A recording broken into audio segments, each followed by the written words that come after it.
Shiba motors ভাই huge scooter stock ভাই, যা যা লাগবে সব কিছু হলো তাই দাদা? সব সেগমেন্টে স্কুটি अवेलेबल আছে। নাম্বার 1 বল বয়স প্রাইস একদম ডিও থেকে স্টার্ট করো। 2023 এর গাড়ি, র্যান্ডমলি বলে যাচ্ছি, কোনো বার্গেনিং, একটা করে প্রাইস। 2023 এর গাড়ি তুমি আমাকে দেবে 55,000 টাকা। চলো এটা বলো। এটা 8 মাসের গাড়ি আছে। আচ্ছা, এটা তুমি আমাকে একটাই দাম দেবে 80,000 টাকা। চলো এটা দেখিয়ে দাও। এন্টর্ক এটা 2025 এর গাড়ি আছে। আচ্ছা, এটা আমাকে একটাই দাম দেবে 85। চলো এটা বলো। এরক্সটা অ্যারক্স আছে 2024 এর ডুয়েল এবিএস এর ট্র্যাকশন কন্ট্রোল মডেল আছে। এটা তুমি আমাকে একটাই প্রাইস দেবে 97। চলো এটা বলো। রেজেরার এটাও 10 মাসের গাড়ি, একদম top of the line street rally hybrid model. আচ্ছা, এটা তুমি আমাকে একটাই দাম দেবে 86। চলো এটা বলো।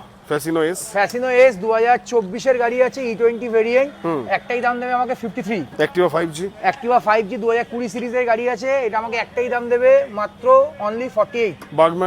বার্গম্যান 2024 এর গাড়ি আছে, এটা আমাকে একটাই দাম দেবে 72,000 টাকা। প্রতাপ চলে আসে, এখানে দেখিয়ে দাও।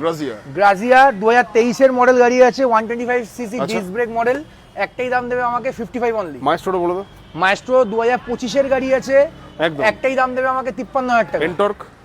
এন্টর্ক 2023 এর রেস এক্সপি মডেল গাড়ি আছে, এটা আমাকে একটাই দাম দেবে 64। ডিও ডিএক্স 2021 এর লাস্টের গাড়ি আছে, একদম ফ্রেশ কন্ডিশন, এটা আমাকে একটাই দাম দেবে মাত্র 47। ডাউন পেমেন্ট অনেক বলে 25 20 থেকে 25,000 টাকা অল গাড়িতে ডাউন পেমেন্ট হয়ে যাবে, শুধুমাত্র অ্যারক্স গুলো ছাড়া। অ্যারক্স 30-35 ডাউন পেমেন্ট লাগবে। 30-35 বাইকগুলো 20 থেকে 25 ভাই। হ্যাঁ, প্রত্যেক কটা গাড়িতে ফুল